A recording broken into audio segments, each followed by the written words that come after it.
दोस्तों, जब भी हम रसायन शब्द सुनते हैं तो हमारे दिमाग में केमिकल या मिलावट शब्द का ध्यान आता है, पर आयुर्वेद में रसायन का अर्थ इससे बिल्कुल ही भिन्न है। आइए हम जानते हैं आयुर्वेद में रसायन का मतलब क्या होता है। आचार्य चरक ने रसायन को कुछ इस प्रकार समझाया है।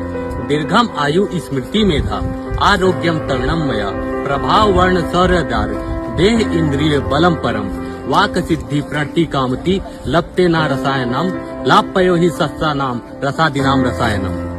अर्थात रसायन वह जो मेधा बढ़ाए। मेधा अर्थात ब्रेन की सोचने की शक्ति, ब्रेन का कैपेबिलिटी और ब्रेन का स्ट्रेंथ, इन तीनों को जो बढ़ाता है उसको बोलते हैं रसायन। रसायन में एंटी एजिंग प्रॉपर्टी होने के कारण यह वृद्धावस्था को दूर करता है, साथ ही साथ बुढ़ापे में होने वाले विभिन्न प्रकार के रोगों को यह बचाता है। रसायन के नित्य सेवन करने से स्किन में निखार आता है एवं स्किन रिलेटेड जो भी प्रॉब्लम्स होते हैं जैसे रिंकल्स हो गए, पिंपल्स हो गए, ये सभी चीजों को दूर करता है। रसायन के नित्य सेवन से वाणी में मधुरता लाता है, बोलने की शक्ति को बढ़ाता है, घबराहट को दूर करता है एवं बेचैनी को दूर करता है। तो दोस्तों, देखा आपने रसायन के नित्य सेवन से कितने लाभ होते हैं, इसलिए हम सभी को रसायन का सेवन नित्य करना चाहिए।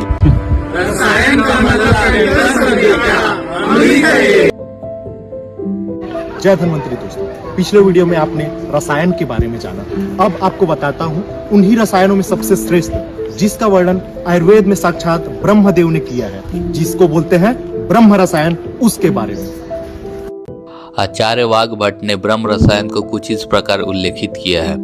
ब्रह्माणाम वेतम धान्य विदम प्रास्य रसायनम तंद्राश्रम क्लम वली पालित मय वर्जिता मेधा स्मृति बलोपेता बुभुर मिथ्या आयुष। अर्थात ब्रह्म रसायन आदिदेव ब्रह्मा के द्वारा बताया गया सर्वश्रेष्ठ रसायन है, जिसके विधि पूर्वक सेवन से निंद्रा, तंद्रा, क्लम, पालित्य का नाश होता है, साथ ही साथ बल, आयु, स्मृति, मेधा और पराक्रम की प्राप्ति होती है। तो चलिए अब हम देखते हैं कि ब्रह्म रसायन में कौन कौन से औषध द्रव्यों का प्रयोग किया जाता है और यह हमारे शरीर में किस प्रकार से कार्य करता है।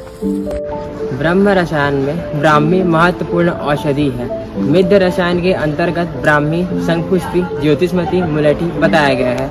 यह जो है ब्रेन पे काम करती है, साथ ही साथ नर्वस सिस्टम पे भी काम करती है। ये जो है कंसंट्रेशन पावर को बढ़ाने का काम करती है, साथ ही साथ यह मूड स्विंग, माइग्रेन, थकान पे भी कारगर है। अतः हमें ब्रह्म रसायन का सेवन लगातार करना चाहिए। जीवक, तीर्थक, मेधा और मुलेठी यह जीवनी गण के द्रव्य हैं और यह हमारे शरीर में बल की वृद्धि करता है, मन को शांत रखता है, मन और शरीर में स्थिरता प्रदान करता है, साथ ही साथ ये धातु क्षय को रोकता है और हमारे शरीर का पोषण करता है। ब्रह्म रसायन में हमने लेखनी तथा दीपनी महाकषाय के अंतर्गत द्रव्य जैसे वचा, नागरमोथा, पिपली, हरिद्रा इत्यादि का समावेश किया गया है, जिसका कार्य है वचा, नागरमोथा इत्यादि जो शरीर में उपस्थित एक्सेसिव फैट अर्थात डायबिटीज के पेशेंट में इसका प्रयोग किया जाता है। साथ ही साथ इसमें पिपली का समावेश किया गया है जो शरीर में उपस्थित अग्नि को बढ़ाने का कार्य करता है, अर्थात आपकी जठर अग्नि को बढ़ाकर पाचन शक्ति को बढ़ाता है, तथा हल्दी जिसमें एंटीपायरेटिक तथा एंटीबायोटिक का गुण पाया जाता है जो संपूर्ण शरीर में वर्ण, कांति तथा फेशियल ग्रो को बढ़ाने का कार्य करता है। इस प्रकार से ब्रह्म रसायन बहुत ही महत्वपूर्ण है।